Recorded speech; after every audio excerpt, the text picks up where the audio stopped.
வணக்கம் நண்பர்களே. எனது பெயர் சொர்ணராஜ். பிரிவு அலுவலர் ஓய்வு, தலைமைச் செயலகம். தமிழ்நாடு கவர்மெண்ட் சர்வீஸை பொறுத்த வரைக்கும் ஒரு அரசு பணியாளர் மேலே ஒழுங்கு நடவடிக்கை எடுக்கிறோம் அப்படின்னு சொன்னால் அதுக்கு சில ப்ரொசீஜரை ஃபாலோ பண்ணணும்னு ஒழுங்கு நடவடிக்கை விதிகளில் சொல்லியிருப்பாங்க. இப்போ 17A கீழ் ஒழுங்கு நடவடிக்கை அப்படின்னு சொன்னால் அதுக்கு சில ப்ரொசீஜரையெல்லாம் ஃபாலோ பண்ணணும் அப்படின்னு சொல்லியிருப்பாங்க. அதே மாதிரி 17B கீழ் ஒழுங்கு நடவடிக்கை எடுக்கிறோம் அப்படின்னு சொன்னால் அதுக்கு சில ப்ரொசீஜரை ஃபாலோ பண்ணணும் அப்படின்னு சொல்லியிருப்பாங்க. இப்போ டெப்டேஷனில் இருக்கக்கூடிய ஒரு அரசு பணியாளர் ஒரு தப்பு பண்ணிட்டார். இப்போ அவர் மேலே ஒழுங்கு நடவடிக்கை எடுக்க முடியுமா? யார் ஒழுங்கு நடவடிக்கை எடுக்க முடியும்? அவருக்கு பனிஷ்மெண்ட் கொடுக்க முடியுமா? யார் பனிஷ்மெண்ட்டை கொடுக்கறது?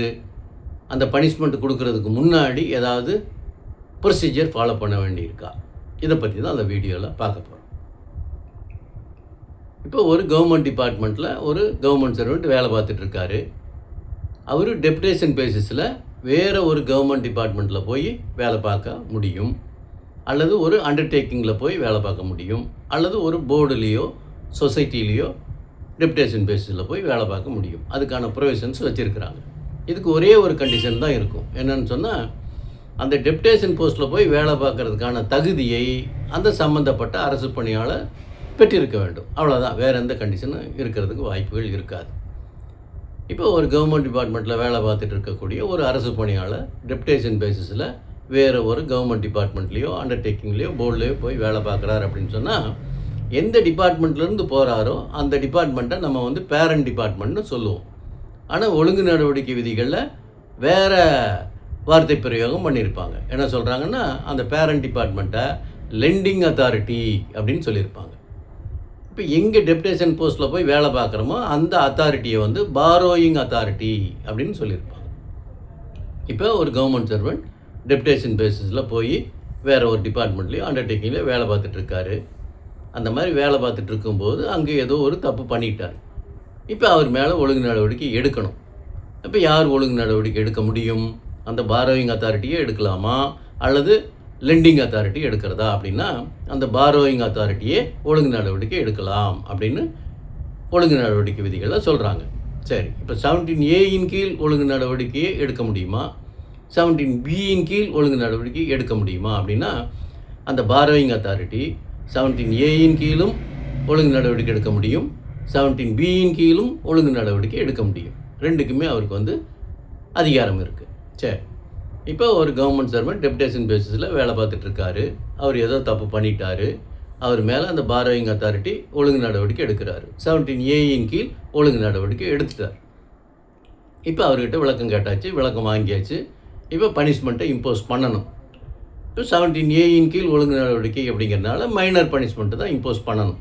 இப்போ அந்த பாரோயிங் அத்தாரிட்டி அந்த சம்மந்தப்பட்ட அலுவலருக்கு மைனர் பனிஷ்மெண்ட்டை இம்போஸ் பண்ணிட முடியுமா, ஃபைனல் ஆர்டர் ரிசீவ் பண்ண முடியுமா அப்படின்னா, அந்த இடத்துல ஒரு கண்டிஷன் வைக்கிறாங்க. என்ன சொல்கிறாங்கன்னா, அந்த மாதிரி ஒரு மைனர் பனிஷ்மெண்ட்டை இம்போஸ் பண்ணுறதுக்கு முன்னாடி அந்த பாரோயிங் அத்தாரிட்டி லெண்டிங் அத்தாரிட்டியை கன்சல்ட் பண்ணிக்கிட்டு அதுக்கப்புறம் அந்த மைனர் பனிஷ்மெண்ட்டை இம்போஸ் பண்ணலாம் அப்படின்னு ஒரு ப்ரொவிஷன் வச்சுருப்பாங்க. சரி, இப்போ 17B கீழ் ஒரு ஒழுங்கு நடவடிக்கை எடுக்கிறார் அந்த பாரோயிங் அத்தாரிட்டி. அந்த டெப்டேஷன் பேசிஸில் வேலை பார்த்துட்டு இருக்கக்கூடிய அந்த அரசு பணியாளர் ஏதோ தப்பு பண்ணிட்டாரு. அவர் மேலே 17B கீழ் ஒழுங்கு நடவடிக்கையை அந்த பாரோயிங் அத்தாரிட்டி இனிஷியேட் பண்ணுறாரு.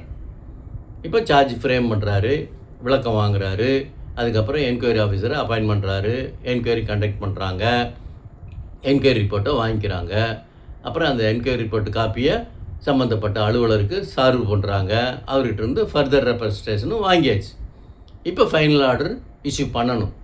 இப்போ 17A கீழ் வகுக்கப்பட்டுள்ள அந்த விதிமுறைகளின் படியே, அந்த ப்ரொசீஜர் படியே இப்போ லெண்டிங் அத்தாரிட்டியை கன்சல்ட் பண்ணிவிட்டு அந்த பாரோயிங் அத்தாரிட்டி மேஜர் பனிஷ்மெண்ட்டான கம்பல்சரி ரிட்டையர்மெண்ட் அல்லது ரிமூவ்டு ஃப்ரம் சர்வீஸ் அல்லது டிஸ்மிசல் ஃப்ரம் சர்வீஸ், இந்த மேஜர் பனிஷ்மெண்ட்டில் ஏதோ ஒன்று அந்த டெப்டேஷன் போஸ்ட்டில் வேலை பார்த்துட்டு இருக்கக்கூடிய அலுவலருக்கு கொடுக்க முடியுமா அப்படின்னா கொடுக்க முடியாது. இந்த இடத்துல வேறு மாதிரியான ஒரு ப்ரொசீஜர் ஃபாலோ பண்ணணும்னு சொல்லிட்டாங்க. என்ன சொல்கிறாங்கன்னா, அந்த மாதிரி 17B கீழ் ஒழுங்கு நடவடிக்கை எடுத்துகிட்டு அந்த ஃபைனல் ஆர்டர் ரிசீவ் பண்ணுறதுக்கு முன்னாடி அந்த ஃபைலை லெண்டிங் அத்தாரிட்டிக்கு ட்ரான்ஸ்ஃபர் பண்ணிடணும் அந்த பாரோயிங் அத்தாரிட்டி அதில் ஃபைனல் ஆர்டர் இஷ்யூ பண்ண முடியாது. லெண்டிங் அத்தாரிட்டிக்கு அந்த ஃபைலை வந்து ட்ரான்ஸ்ஃபர் பண்ணிடணும்னு சொல்லியிருப்பாங்க. சில நேரங்களில் அந்த டெப்டேஷனில் வேலை பார்த்துட்டு இருக்கக்கூடிய அந்த பணியாளரையும் அந்த லெண்டிங் அத்தாரிட்டிக்கு திருப்பி அனுப்பிச்சிடலாம் அப்படின்னு சொல்லியிருப்பாங்க. இப்போ 17B கீழ் எடுக்கப்பட்ட ஒழுங்கு நடவடிக்கையில் மேஜர் பனிஷ்மெண்ட்டு கொடுக்கறதுக்கு அந்த பாரோயிங் அத்தாரிட்டிக்கு அதிகாரம் இல்லை அப்படின்னு ஒழுங்கு நடவடிக்கை விதிகளில் சொல்லியிருக்காங்க. சரி, இப்போ 17B கீழ் ஒழுங்கு நடவடிக்கை எடுத்துகிட்டு மைனர் பனிஷ்மெண்ட்டை இம்போஸ் பண்ணுறாங்க. சில நேரங்களில் வந்து இன்க்ரிமெண்ட்டை கட் பண்ணுவாங்க.